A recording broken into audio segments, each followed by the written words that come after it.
చౌక దుకాణాలు. ఈ పేరు చాలా కాలం తర్వాత విన్నట్లనిపిస్తుంది కదూ? అవును, నిజమే.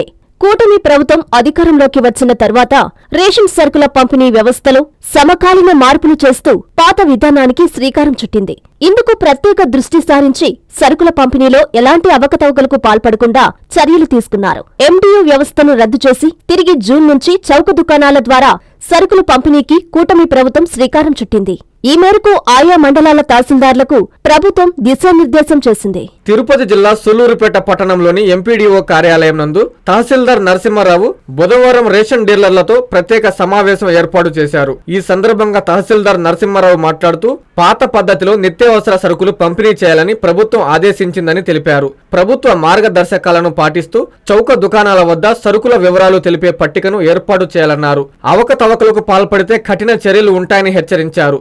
వృద్ధులకు ఇళ్ల వద్దకు వెళ్లి సరుకులు పంపిణీ చేసేలా ప్రణాళికలు చేసుకోవాలన్నారు. అనంతరం పలువురు రేషన్ షాపుల డీలర్లు మాట్లాడుతూ రాష్ట్ర ప్రభుత్వం డీలర్ వ్యవస్థను ప్రారంభించి చౌక దుకాణాల ద్వారా రేషన్ సరుకులు అందించేలా చర్యలు తీసుకోవడం సంతోషం వ్యక్తం చేశారు. ప్రభుత్వ ఆదేశాల ప్రకారం సరుకులు పంపిణీకి చర్యలు తీసుకుంటామన్నారు. అయితే కొన్ని సమకాలీన మార్పులు చేస్తే రేషన్ సరుకుల పంపిణీ సులభతరం అవుతుందని తెలిపారు. ఈ కార్యక్రమంలో అధికారులు, మండలంలోని రేషన్ షాపు డీలర్లు పాల్గొన్నారు.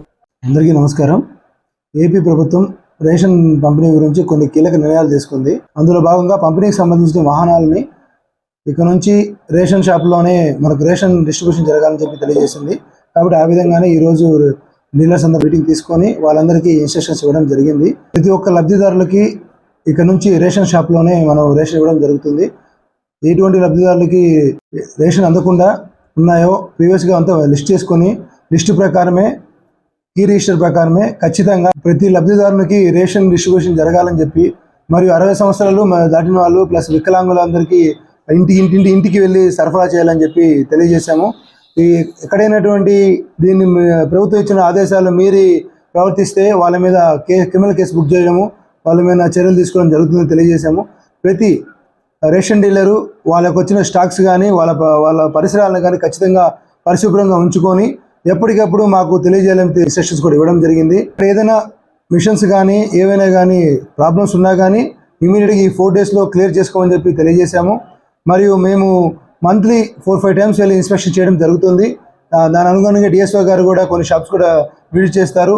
ఇటువంటి అక్రమాలకు తావు లేకుండా డిస్ట్రిబ్యూట్ చేయాలని చెప్పి తెలియజేశాం. షాప్ దగ్గర ఏర్పాటు చేసిన స్టాక్ బోర్డ్స్ ఏర్పాటు చేయాలి. ఆ ఏర్పాటు చేసిన బోర్డులో 7 అంకెలతో ఉన్న రేషన్ షాప్ నెంబరు, నిత్యావసర వస్తువుల ధరలు, ఎంత స్టాక్ ఉన్నదని చెప్పి మొత్తం సంబంధించిన డీటెయిల్స్ అని అందులో ఉండాలి. ఉదయం 8 నుంచి 12 వరకు, సాయంత్రం 4 నుంచి 8 వరకు కార్డుదారులందరికీ సరుకులు సరఫరా చేయాలి. లేనిచో వాళ్ళ మీద కఠిన చర్యలు తీసుకోవడం జరుగుతుంది. సూలూరుపేట 38 షాపు. ఇన్ని సంవత్సరాల తర్వాత మా షాపులు మాకు ఇచ్చినందుకు మేము చాలా ఆనందంగా ఉన్నాము. గవర్నమెంట్కి విధేయతంగా ఎటువంటి లోటుపాట్లు లేకుండా షాపులు రన్ చేస్తామని చెప్తున్నాము. థ్యాంక్ యూ గవర్నమెంట్ వారు వాళ్ళ సలహా మేరకు మేమందరమే సక్రమైన పద్ధతులను నడుపుకోగలము. మాకు ఏజ్ బార్ అయిన వాళ్ళకి గవర్నమెంట్ చెప్పిన తరఫున అట్లే మేము డిస్ట్రిబ్యూషన్ చేయగలవారము. ఏజ్ బార్ అయిన వాళ్ళకి కొంతమందికి 7 ముద్రలు పడవు. వాళ్ళకి మనము ఐరస్ కనుక గవర్నమెంట్ సప్లై చేస్తే మేము వాళ్ళకి సకాలంలో వాళ్ళ దగ్గర కూడా మేము చేయగలుగుతాము. సూలూరుపేట మండల అసోసియేషన్ ప్రెసిడెంట్ని. ఆ షాపు రైల్వే స్టేషన్ రోడ్లో ఉంది. నాది 40వ నెంబర్ షాపు. మేము మునుపు కూడా మేము ఇదే మాదిరిగా చేసుకుంటా ఉన్నాము. అదే మాదిరిగా చేసుకోగలుగుతాము. మాకు ఐరన్స్ కానీ ఇవ్వగలిగితే మేము అది సక్రమైన పద్ధతుల్లో నడుపుకోగలము. నా పేరు చాందిని అండి. నేను 31 షాప్కి ఇన్ఛార్జ్ డీలర్గా వచ్చున్నాను. మోస్ట్లీ వచ్చి గవర్నమెంట్కి చాలా థ్యాంక్ యూ అండి. మళ్ళీ రేషన్ షాప్ని డీలర్స్కి అప్పగించడం తర్వాత మేము చాలా సంతోషపడుతున్నాం. గవర్నమెంట్ ఇన్స్ట్రక్షన్స్ పరంగా వచ్చి 65 years అబవ్ వాళ్ళకి హోమ్ డెలివరీ చేయమన్నారు. అదొక మంచి సర్వీస్గా గుర్తించడం అసలు చాలా థ్యాంక్ఫుల్ సార్.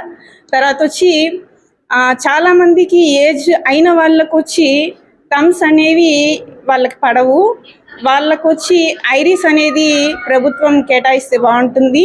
విఆర్ఓ లాగిన్స్ అనేది కొంచెం మనకి అనుకూలంగా ఉంటే కూడా బాగుంటుందనేసి నా అభిప్రాయము. హోమ్ డెలివరీ అనేసి చెప్తున్నారు కాబట్టి ఆ ట్రాన్స్పోర్ట్ ఎలా విధంగా చేయాలి అనేది ఇన్స్ట్రక్షన్స్ కూడా కొంచెం మాకు తొందరగా చెప్తే మేము దాన్ని ఫాలో అప్ అవుతాము. కాంచీపురం పెరుమాళ్ సిల్క్స్ 1+1 మగ్గం ఫోల్డ్ పట్టు శారీస్ 900, 1+1 సాఫ్ట్ సిల్క్ పట్టు శారీస్ 2500, 3 కంచి పట్టు saris 4500. Kanchipuram Perumal silks, Rajahmundry, Tirupati, Nellore. Hi Nilor, please subscribe to N3 TV.